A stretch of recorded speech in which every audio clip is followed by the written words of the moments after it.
अयोध्या का राम मंदिर करोड़ों श्रद्धालुओं की आस्था का केंद्र, वह स्थान जहां लोग अपनी श्रद्धा, विश्वास और भावनाओं के साथ दान चढ़ाते हैं। लेकिन अब इसी पवित्र चढ़ावे को लेकर ऐसे आरोप सामने आए हैं जिन्होंने पूरे देश को चौंका दिया है। सवाल उठ रहे हैं कि क्या श्रद्धालुओं द्वारा भगवान के चरणों में अर्पित किया गया धन सुरक्षित था? क्या चढ़ावे की गिनती के दौरान करोड़ों रुपए और कीमती जेवरात गायब किए गए? और सबसे बड़ा सवाल, अगर ऐसा हुआ तो इसकी जिम्मेदारी किसकी है? नमस्कार, आप देख रहे हैं एक संदेश और मैं हूं आपके साथ एकता वर्मा। दरअसल मामले की शुरुआत तब हुई जब मंदिर के चढ़ावे में कथित गड़बड़ियों की जांच के दौरान कुछ संदिग्ध को हिरासत में लिया गया। रिपोर्टों के अनुसार उनकी निशानदेही पर लगभग 3 करोड़ रुपए की नकदी बरामद की गई। इसके बाद शक और गहरा गया कि मामला सिर्फ कुछ लाख या कुछ करोड़ तक सीमित नहीं हो सकता। हालांकि सोशल मीडिया पर 200 करोड़ रुपए तक के गबन की चर्चाएं चल रही हैं, लेकिन अब तक इस आंकड़े की कोई आधिकारिक पुष्टि नहीं हुई है और जांच एजेंसियों ने भी ऐसा दावा नहीं किया है। जांच में सामने आए शुरुआती आरोपों के अनुसार मंदिर के दान पात्रों को खोलने जाने के बाद सारी नकदी एक जगह इकट्ठा की जाती थी और फिर उसकी गिनती होती थी। दावा है कि इसी प्रक्रिया के दौरान कथित तौर पर कुछ लोग रकम निकाल लेते थे, क्योंकि अंतिम रिकॉर्ड वही बनता था जो गिनती के बाद दर्ज किया जाता था। इसलिए वास्तविक राशि कितनी थी और कितना कम दर्ज हुआ, इसका सटीक अनुमान लगाना बेहद मुश्किल माना जाता रहा है। मामला सिर्फ नकदी तक सीमित नहीं है। सूत्रों के हवाले से ऐसी भी चर्चा सामने आई है कि सोना, चांदी और अन्य बहुमूल्य आभूषणों में भी अनियमितताएं हो सकती हैं। यहाँ तक कि 2 किलो की सोने की गदा गायब होने जैसी बातें भी सोशल मीडिया और कुछ रिपोर्टों में कही जा रही हैं। लेकिन इन दावों की भी अभी तक कोई आधिकारिक पुष्टि नहीं हुई है और जांच पूरी होने के बाद ही सच्चाई सामने आएगी।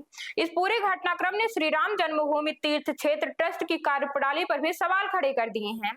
आरोप लगाए जा रहे हैं कि चढ़ावे की गिनती के लिए जिन कर्मचारियों को लगाया गया, उनमें कई ऐसे लोग थे जो कथित रूप से परिचितों या सिफारिश के आधार पर जुड़े थे। रिपोर्टों में यह भी कहा गया कि कर्मचारियों की नियमित तलाशी या कड़ी निगरानी नहीं होती थी, जिससे कथित अनियमितताओं की आशंका बढ़ी।